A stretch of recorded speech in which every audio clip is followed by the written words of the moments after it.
Welcome दोस्तों, मेरा नाम है सूरज कुमार और मैं आपका इंग्लिश लवर एस के यूट्यूब चैनल में स्वागत करता हूं। ये 30 डेज इंग्लिश स्पीकिंग कोर्स का आज 8वां दिन है और आज हम लोग सीखेंगे कि यूज ऑफ हैव टू और हैज टू इसका इस्तेमाल इंग्लिश स्पीकिंग में कैसे करते हैं। मेरे दोस्त, अगर आप इंग्लिश पढ़ सकते हैं तो इंग्लिश बोल भी सकते हैं और ठान लिए तो डेफिनेटली बोलेंगे।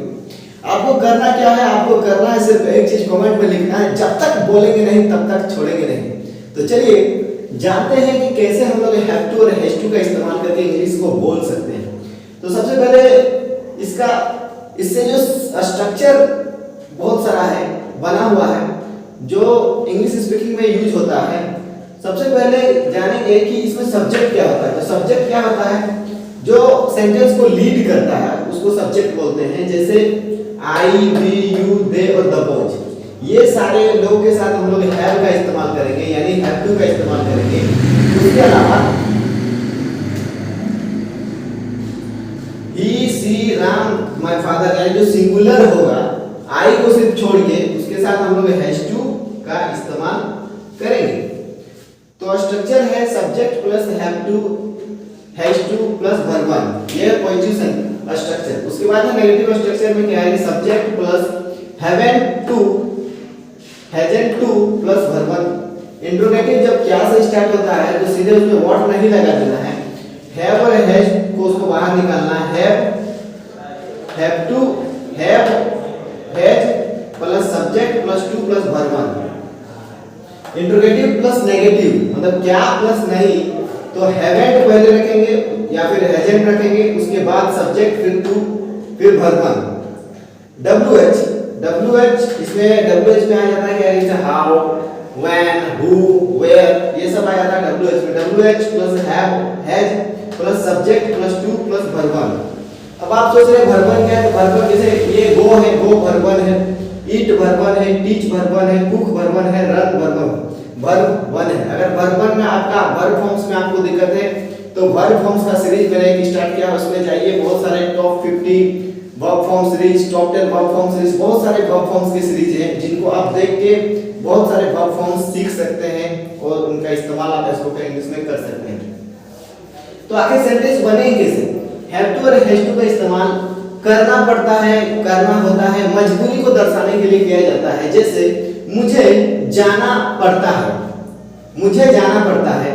क्या मुझे जाना पड़ता है? क्या मुझे जाना नहीं पड़ता है?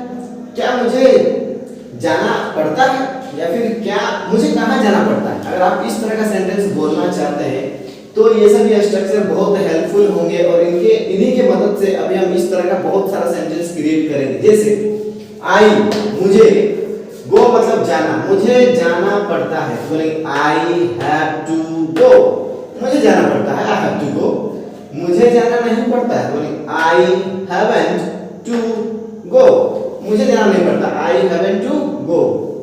क्या इंट्रोगेटिव वाला बनाएंगे, क्या मुझे जाना पड़ता है, बोलेंगे हैव आई टू गो, क्या मुझे जाना पड़ता है, हैव आई टू गो, क्या मुझे जाना पड़ता है, हैव आई टू गो। आप चाहे तो प्रैक्टिस भी कर सकते हैं, आप जैसे मैं बोल रहा हूं आप बोल सकते हैं, इससे आपका प्रैक्टिस भी होगा। क्या प्लस नहीं, इंट्रोगेटिव प्लस नेगेटिव, क्या प्लस नहीं, क्या मुझे जाना नहीं पड़ता, क्या मुझे जाना नहीं पड़ता, तो बोलेंगे हैवंट आई टू गो। मुझे कहाँ जाना पड़ता है, बोलेंगे where have I to go, मुझे कहाँ जाना पड़ता है, where have I to go. मुझे क्यों जाना पड़ता है, कभी आप बोल सकते हैं मुझे क्यों जाना पड़ता है। भाई लोगों को नहीं जाना पड़ता, मुझे जाना पड़ता है, तो मुझे क्यों जाना पड़ता है, तो why have I to go, why have I to go। मुझे कहाँ जाना पड़ता है, अगर आप पूछें मुझे कहाँ जाना पड़ता है, मुझे कहाँ जाना होता है, तो where have I to go। उसके बाद we के साथ बनाएंगे हम लोगों को क्या करना पड़ता है, खाना पड़ता है। जीवन जिंदा रहने के लिए, जीवित रहने के लिए हम लोगों को खाना पड़ता है, तो बोलेंगे हम लोगों को खाना पड़ता है। क्या कहें, हम लोगों को खाना पड़ता है, we have to eat, हम लोगों को खाना पड़ता है, we have to eat।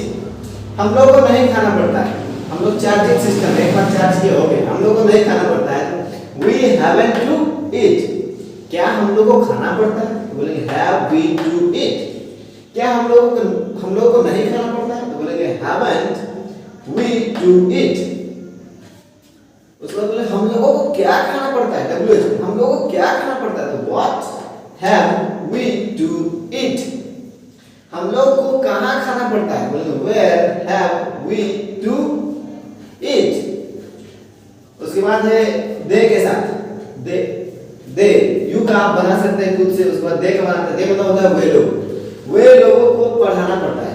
Teach करके वे लोगों को सॉरी पढ़ाना पड़ता है, वे लोगों को ना पढ़ाना पड़ता है। बोलेंगे they have to teach. Negative बनेंगे वे लोगों को नहीं पढ़ाना पड़ता है, दे हैवंट टू टीच। क्या वे लोगों को पढ़ाना पड़ता है? तो बोलेंगे हैव दे टू टीच। क्या वे लोगों को पढ़ाना नहीं पड़ता है? बोलेंगे हैवंट दे टू टीच।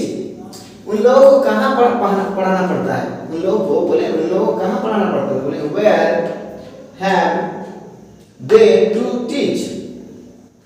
उन लोगों को कैसे पढ़ाना पड़ता है? आप बताइए उन लोगों को कैसे पढ़ाना पड़ता है? बोलेंगे how have they to teach। उन लोगों को क्यों पढ़ाना पड़ता है? बोले उन लोगों को क्यों पढ़ाना पड़ता है? why have they to teach। इसी तरह द बॉयज के साथ आप खुद बना सकते हैं। उसके बाद ही, अब हैज का इस्तेमाल करेंगे, ही के साथ हैज का इस्तेमाल करेंगे, हैज टू का इस्तेमाल करेंगे। जैसे उसे खाना बनाना पड़ता है। खाना बनाना का होता है कुक, सी डबल की कुक। उसे खाना बनाना पड़ता है, बोलेंगे ही हैज टू कुक। उसे खाना बनाना नहीं पड़ता है, ही हैजंट टू कुक। क्या उसे खाना बनाना पड़ता है? तो बोलेंगे हैज ही टू कुक। क्या उसे खाना बनाना नहीं पड़ता है? बोलेंगे हैजंट ही टू कुक। उसे क्या खाना बनाना पड़ता है? बोले what has he to cook.